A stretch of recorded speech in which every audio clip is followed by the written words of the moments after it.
సరస్వతి అంత్య పుష్కరాల సందర్భంగా కాళేశ్వరంలోని శ్రీ కాళేశ్వర ముక్తేశ్వర స్వామివారిని కరీంనగర్ జిల్లా జడ్జి శివకుమార్ దర్శించుకుని ప్రత్యేక పూజలు నిర్వహించారు. ఆలయ అర్చకులు సంప్రదాయబద్ధంగా స్వాగతం పలికారు.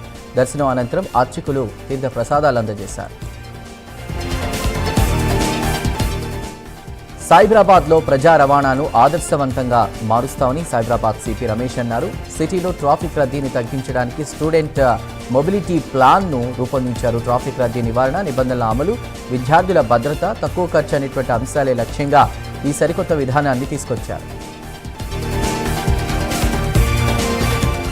కాకినాడ గాంధీనగర్ పార్క్లో ఆపరేషన్ క్లీన్ స్వీప్ కార్యక్రమాన్ని నిర్వహించారు. ఈ కార్యక్రమంలో కలెక్టర్ హరేంద్ర ప్రసాద్ పాల్గొన్నారు. ఒకే రాష్ట్రం ఒకే పరిశుభ్రత లక్ష్యమని, అందుకే దీనికి సంబంధించి ఈ కార్యక్రమాన్ని చేపట్టామని అన్నారు.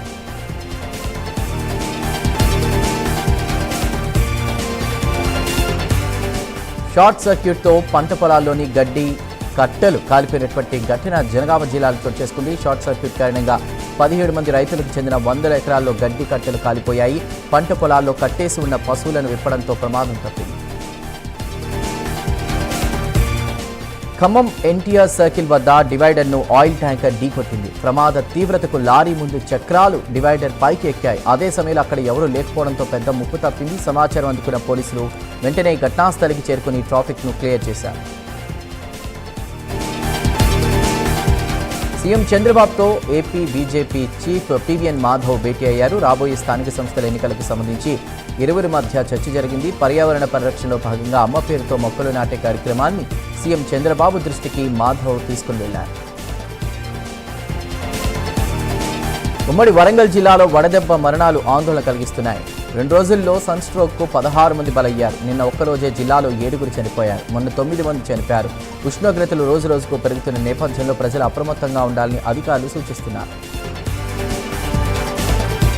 అనకాపల్లి జిల్లా ఉగ్గినపాలెంలో రోడ్డు ప్రమాదం జరిగింది. తాళ్లపాలెం జాతీయ రహదారిపై ఆగి ఉన్న లారీని వాహనం ఢీకొచ్చింది. ఈ ప్రమాదంలో 2 చనిపోగా 6గురికి గాయాలయ్యాయి. కుటుంబంతో సహా భద్రాచలం వెళ్లొస్తుండగా ప్రమాదం జరిగింది.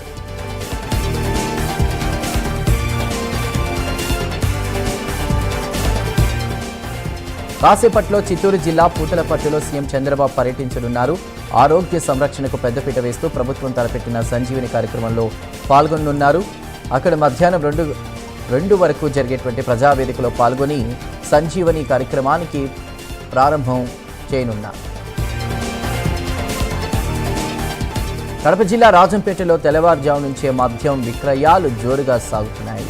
టీ షాప్ కంటే ముందే మద్యం దుకాణాలు తెరుస్తూ ఉండడంతో పెద్ద ఎత్తున షాపుల వద్ద గుమిగూడుతున్నారు. కొన్ని చోట్ల పర్మిట్ రూముల్లోని మద్యాన్ని డైరెక్ట్గా అమ్ముతున్నారు.